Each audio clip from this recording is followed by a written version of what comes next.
Alhamdulillah, nahmadu wa nusalli wa nusallimu ala rasulihil kareem wa ala alihi wa ashabihi ajma'in. Bismillahir Rahmanir Rahim. Remember once we did the Hadith of Jibreel? When I was here, Shazeb was here. I made Shazeb sit with me. Yeah. Remember? Okay. Who was here? Who was not here? Okay, you guys were not here at that time? Okay, gotcha.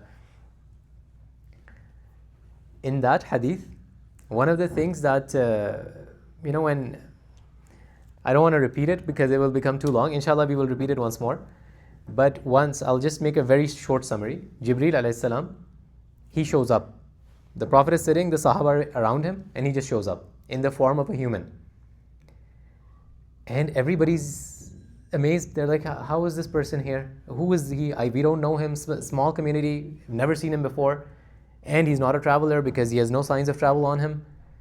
Where did this guy come from? So he does something, he asks very strange questions, and he does strange things when he's there. And when he leaves, Umar radiallahu anh, he's sitting with the Prophet sallallahu alaihi wasallam. He keeps sitting with the Prophet for a long while without asking him what happened. Prophet looks at him and goes, do you know who that was? He goes, no. He goes, that was Jibreel. And you know why he came? لِيُعَلِّمَكُمْ دِينَكُمْ. It's your religion, but he came to teach you. So one of the things, the second thing that we learn from it is, how does Jibreel sit? Shazib, do you remember how he sat? I made you do it, remember? Yeah. Do you remember a little bit or not? Yeah, a little bit. Here, okay, make him sit. Make Yaqrib sit like that in front of me. Make him sit like that. Tell him how to do it. No, yeah, tell him if should he be close, should he be far? Tell him. Yeah, he should be close. Okay, bring him. Tell him. You should go to close. Okay, there we go. Is that good or more? Is that good? Yeah. Are you sure? Yeah. It was not rukbatai bi rukbatai? Yes, there we go. And how did he keep his hands? Where did he keep his hands? Do you remember? No. Kaffaihi ala fakhidaihi. Yani, the palms on the thighs. So the second thing, this is not the first lesson, but you know why he sat like that? To tell us how ilm enters you. He was sitting in front of who? The Prophet. And he wanted knowledge to enter him. So he came and sat beside him, like very close to him. And this posture is for adab. It's okay if a person is sitting like that for comfort, that's okay as well. It's not that you cannot sit like that. But what I'm trying to tell you is he came close and he sat with respect. So those are the first prerequisites for knowledge. Are you comfortable? You're okay? Yeah, of course. Okay, Jazakumullah. So those are the first prerequisites for knowledge. So that is why we sit like that. If we follow everything the way of the Sunnah, we get things that we don't understand. Why? Because Islam is not just about this. It's also about this. As a person, as a human being, Yaqrib, what are you made of? Your body, which is physical. Is there anything else other than physical? Spiritual. Yes, spiritual. There's the soul. Yaqrib is saying there is the soul. There's physical and metaphysical. So in everything that we do, there are two components. Knowledge is intellectual and spiritual. So without the Sunnah way of acquiring knowledge, we will get this. We will not get this. So in Arabic or even in Urdu, we say we will get the sutur, the lines. We will not get the nur. You understand nur, right? The light of ilm. We will not get that. So that's why we try to do everything close to Sunnah. And that's why I made you guys a little uncomfortable and called you close. But the good thing with having intellectuals like yourselves is that they pick up things really quick. That's what I was telling brother earlier in Asr. I look back and the saf is straight as an arrow, mashallah. And I'm like, wow, that is amazing. But in normal masajid, I have to say this 10 times. And the 11th time, they still make it crooked. But you guys are, Allah Azza wa Jalla, He's given you the knowledge. He's made you intellectual. So that is a good thing. Jazakumullah. That is with people like you. You guys listen and you guys pick up things. So I said it will be 7 minutes. So we are already done through almost 5. So just a couple minutes, 2 to 3 minutes left. I try to be punctual with my time. I want you guys to think about something, and then we will talk about this, inshallah, next week. What is success? What is the definition of success? What's the gentleman's name? Afi, mashallah. Afi would... Rafi, perfect. Okay. I think new face. I don't think we've met personally, yes? I've seen you, but we haven't met. Right? Yeah, okay. That's why I asked your name. Okay. So, yes, what is success? What is the definition of success? Would anyone like to contribute? Like I said, it doesn't have to be the right or wrong answer. It's just contribution that I'm looking for, So we start thinking about things like these. Everybody wants to say, I want to be successful. Who doesn't want to be successful? Everybody wants to be successful, right? So if I tell you, I want to eat aburichlif, you'll be like, okay, what is that? First, we need to understand the meaning of that word, right? So if we want to be successful, we need to know what success is. Otherwise, people can tell us this is success, and once we get there, we'll realize that's not success. So what is success? Would anyone like to contribute? I'll give them the mic too, like this tiny mic.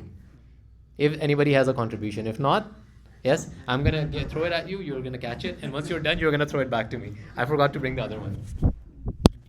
Yeah, go ahead. You can just hold it as well, that's fine. So for myself, as a Muslim being, I'm so sorry, I'm going to interrupt you really quick. I want to know, when we function in life, I want to know how you function, how you see success as, not just as a Muslim, but as you. So Okay. include everything, but try to make it short. Okay, for myself, the success means to get the satisfaction of Allah. So that's it. Perfect. Jazakumullah khair. Anybody else? Like I said, just be honest. It doesn't have to be the right answer, it just has to be an honest answer. If no, then okay, there we go. Becoming a better me every single day. Become the better person than I was yesterday. Okay. In what regard? In like wisdom. financially successful, in status-wise, how? In wisdom, for sure. In wisdom? In Okay, wisdom, wisdom you know? comes then. Okay, perfect. Anybody else want to say anything? His brother says no, I don't want to, and that's why I want to put him on the spot. I want to force him to say something because he's saying no, I don't want to say anything. Okay. Success is we follow a goal, and whenever we achieve them, that is a success. So it could be anything in Islamic way or financial or educational or job-wise. Anything that we achieve the goal, that is a success.